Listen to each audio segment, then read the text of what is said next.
हमारा राब्ता मुनक़ता हुआ है। अहम खबर जिससे आपको आगाह कर रहे हैं, चीफ जस्टिस उमर बंदयाल ने मिलिट्री ट्रायल से मुतालिक दरखास्त पर 7 रुकनी बेंच तश्कील दे दिया। समाअत शुरू हो चुकी है और वकील लतीफ खोसा ने दलाइल का इस वक्त आगाज कर दिया है। इससे कबल जब ये 7 रुकनी बेंच तश्कील दिया गया दोबारा, तो जस्टिस मंसूर अली शाह ने कहा कि अगर किसी को इस बेंच में एतराज है तो पहले बता दें। एतजाज एहसन और अटॉर्नी जनरल ने कहा कि हमें इस बेंच पर एतराज नहीं है। चीफ जस्टिस ने कहा छुट्टियों में भी कुछ बेंच सूबाई रजिस्ट्रियों में जाते थे, इन सारी बातों को जहन में रखें।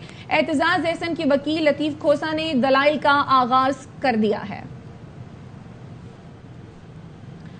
आपको अपडेट कर रहे हैं। इससे कबल चेयरमैन पीटीआई के वकील शुएब शाहीन भी रोस्टम पर आए और उनकी जानिब से कहा गया कि हमारी दरखास्त पर कुछ एतराजात लगाए गए थे, जिस पर चीफ जस्टिस ने कहा कि आपकी दरखास्त में कुछ सियासी नौयत की इस्तदा भी मौजूद थी, अभी हम वो सुनना नहीं चाहते, अभी फोकस मिलिट्री कोर्ट्स हैं। लतीफ खोसा की दलाइल इस वक्त जारी हैं और उनका कहना यह है कि आर्टिकल 245 नाफिज होने से हाई कोर्ट से रुजू नहीं किया जा सकता।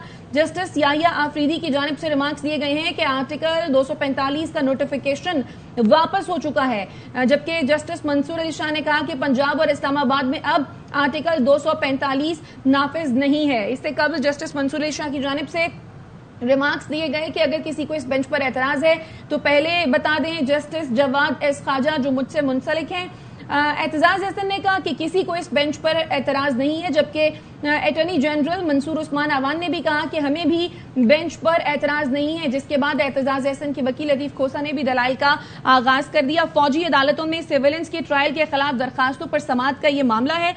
इससे पहले सुप्रीम कोर्ट का ये 9 रुकनी बेंच था जो कि टूट गया क्योंकि जस्टिस काजी फाइज ईसा ने माजरत कर ली थी और उन्होंने कहा था कि मैं इस बेंच को बेंच तस्वुर नहीं करता, मैं केस सुनने से माजरत नहीं कर रहा, लेकिन practice and procedure bill case के फैसले तक तमाम बेंचेस गैर आईनी है, इस केस के फैसले तक किसी बेंच में नहीं बैठ सकता। इसके साथ साथ जस्टिस तारिक मसूद ने भी जस्टिस काजी फाइज ईसा के मौकफ से इत्तफाक किया, जिसके बाद चीफ जस्टिस उमर बंदयाल ने मिलिट्री ट्रायल से मुतालिक दरखास्त पर 7 रुकनी बेंच तश्कील दे दिया। 9 रुकनी ये बेंच था, जिसके बाद जस्टिस काजी फाइज ईसा और जस्टिस तारिक मसूद ने समाअत जो है वो से माजरत कर ली थी, जिसके बाद 7 रुकनी बेंच तश्कील दिया गया। समाअत इस वक्त जारी है। चीफ जस्टिस ने रिमार्क्स दिए कि काजी साहब और हर जज का दिल से एहतराम है, हमारे 2 जजों ने प्रैक्टिस एंड प्रोसीजर केस की बुनियाद पर एतराज किया, लेकिन उनको ये मालूम नहीं कि अटॉर्नी जनरल ने इस केस में वक्त लिया है और उन्होंने ये भी कहा कि क्या पता इसमें स्टे खत्म हो और मखलूक खुदा के हक में फैसला हो। ये रिमार्क्स दिए गए चीफ जस्टिस की जानिब से। अजहर फारूक हमारे साथ एक मरतबा फिर से मौजूद हैं। अजहर, समाअत का ताजा तरीन अहवाल कहिएगा। जी, समाअत इस वक्त जारी है और चीफ जस्टिस के रिमार्क्स सामने आए हैं। चीफ जस्टिस ये ने पूछा है कि सिविलियन का जो ट्रायल फौजी अदालतों में है उस हवाले से क्या फैसला किया गया कोर कमांडर कॉन्फ्रेंस में। तो इस मौके पर लतीफ खोसा ने यह कहा कि कमांडर कॉन्फ्रेंस में कहा गया कि 9 मई के नाकाबिले तरदीद शवाहिद जो है वो मौजूद हैं। इस मौके पर चीफ जस्टिस ने जब ये इस्तफसार किया कि प्रेस रिलीज में कहा गया नाकाबिले तरदीद शवाहिद मौजूद हैं, मिलिट्री कोर्ट में होगा, जिस पर लतीफ खोसा का ये कहना था कि चीफ प्रेस रिलीज में यही कहा गया है। लतीफ खोसा ने कमरा अदालत में ये प्रेस रिलीज जो है वो पढ़कर सुनाई है। चीफ जस्टिस ने इस मौके पर पूछा कि क्या सिविलियंस का ट्रायल फौजी अदालतों में चल रहा है। लतीफ खोसा का कहना था कि बिल्कुल सिविलियंस का ट्रायल फौजी अदालतों में शुरू हो चुका है। लतीफ खोसा ने यह भी कहा कि कौमी सलामती इजलास के एलामिये में नाकाबिले तरदीद शवाहिद मौजूद होने का कहा गया। उनका ये भी कहना था कि सिविलियंस का ट्रायल या तो कोई कर्नल करेगा या फिर ब्रिगेडियर।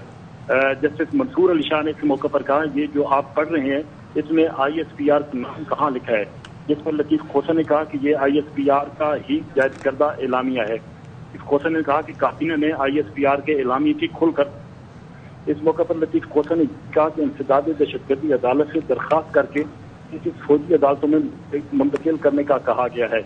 लतीफ खोसा ने यह कहा कि जिसने भी तफसीलात पर हमला किया है कि मेरी कोई हमदर्दी नहीं है।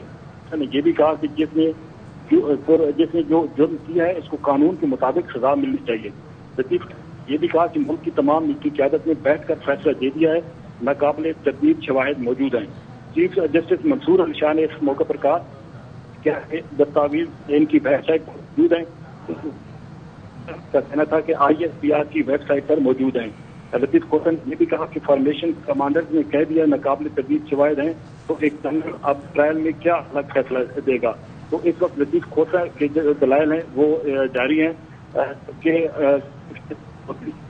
جو ہے وہ کور کمانڈر کانفرنس یا فارمیشن کمانڈر کانفرنس کی جو فیصلے ہیں اس حوالے سے اس بارے میں استفسار کر رہے ہیں. جی